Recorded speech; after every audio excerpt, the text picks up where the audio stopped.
10 citations. Thème: amour. 1. On aime mieux à mesure qu'on a vécu, et c'est la vie elle-même qui sépare de l'amour. Albert Camus. Cette citation d'Albert Camus peut être interprétée de la manière suivante. Au fil de notre vie et de nos expériences, notre capacité à aimer évolue et se développe. Cependant, c'est aussi la vie elle-même, avec ses épreuves et ses changements, qui peut parfois nous éloigner de l'amour. En d'autres termes, nos expériences de vie influencent notre capacité à aimer et peuvent parfois nous éloigner de ce sentiment. 2. L'amour, tel que je le comprends, n'est qu'un nœud fait à l'amitié pour qu'elle soit plus solide. Alexandre Dumas fils. Dans cette citation d'Alexandre Dumas fils, l'auteur exprime sa vision de l'amour en le comparant à l'amitié. Il suggère que l'amour, tel qu'il le conçoit, est en réalité un lien renforcé de l'amitié. En d'autres termes, il considère que l'amour et l'amitié sont étroitement liés et que l'amour repose sur une base solide d'amitié. Cette citation met en avant l'idée que la relation amoureuse doit être fondée sur une profonde complicité et une véritable amitié pour être durable et solide. 3. Celui qui ne connaît pas l'amour ne sait pas qui il est. Henry Miller. Cette citation de Henry Miller signifie que l'amour est un élément essentiel pour se connaître soi-même. Selon l'auteur, celui qui n'a pas expérimenté l'amour ne peut pas vraiment comprendre sa propre identité ou son essence profonde. L'amour, dans ce contexte, est vu comme un miroir qui nous renvoie une image de nous-mêmes, de nos émotions, de nos désirs et de nos valeurs.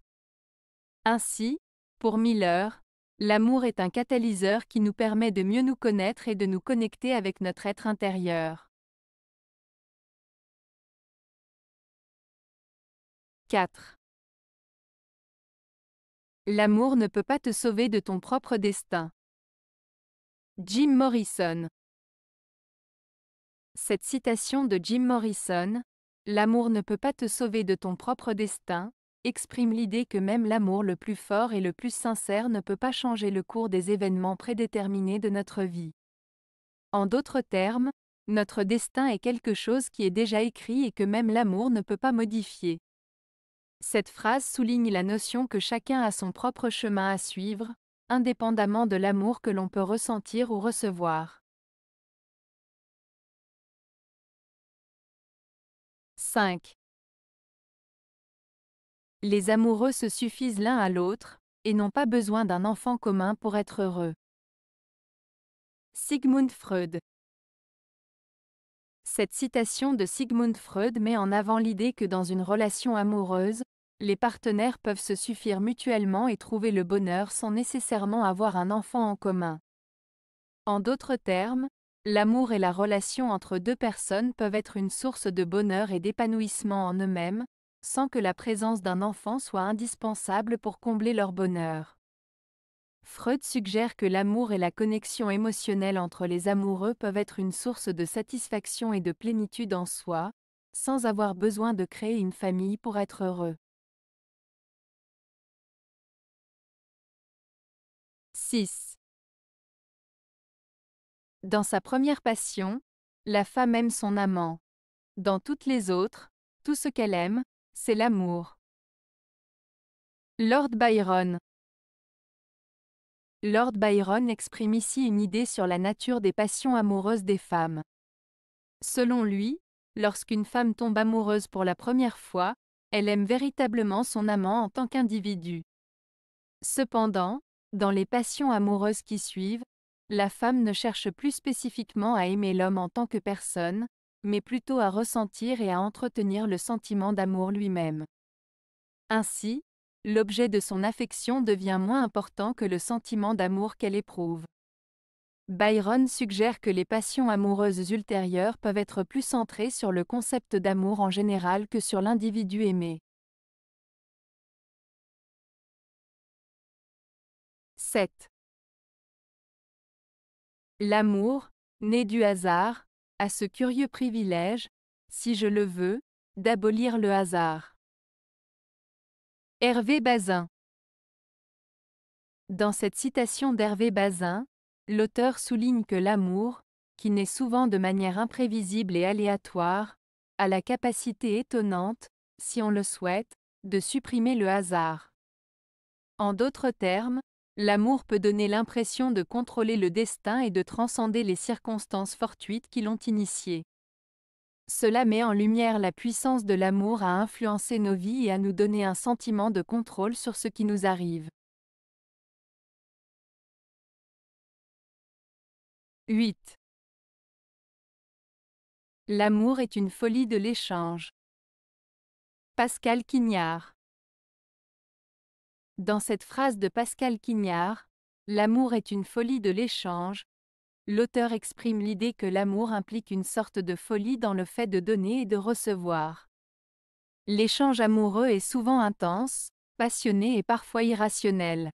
Il s'agit de donner de soi-même, de ses émotions, de ses sentiments, et en retour de recevoir de la part de l'autre. Cette dynamique d'échange peut être vue comme une forme de folie car elle dépasse parfois la raison et nous pousse à agir de manière imprévisible. En fin de compte, l'amour est un échange profond et complexe qui peut parfois sembler irrationnel mais qui est essentiel pour nourrir et entretenir une relation amoureuse. 9. L'amour est une sorte de guerre. Ovide. Lorsqu'Ovide dit que « l'amour est une sorte de guerre », il fait référence au fait que les relations amoureuses peuvent parfois être tumultueuses, pleines de hauts et de bas, de conflits et de défis à surmonter. Comme dans une guerre, il peut y avoir des moments de passion intense, de lutte et de conquête, mais aussi des moments de tension, de désaccord et de difficulté. L'amour peut être perçu comme un combat où les partenaires doivent parfois se battre pour maintenir la relation, surmonter les obstacles et trouver un équilibre. 10. Se trompe-t-on qui s'attend à quelque chose de mieux que l'amour? Meb Rock. Cette citation de Meb Rock signifie que celui qui s'attend à quelque chose de mieux que l'amour risque de se tromper. En d'autres termes, l'amour est une expérience si importante et précieuse qu'il est difficile de trouver quelque chose de plus grand ou de plus important. Ainsi, celui qui recherche quelque chose de supérieur à l'amour risque d'être déçu car l'amour est souvent considéré comme l'une des expériences les plus profondes et enrichissantes de la vie. Avez-vous aimé la vidéo? Si oui, mettez un pouce vers le haut. Cela aidera la chaîne et aidera les autres à la trouver. Nous ajoutons plusieurs nouvelles vidéos quotidiennement. Abonnez-vous pour ne rien manquer.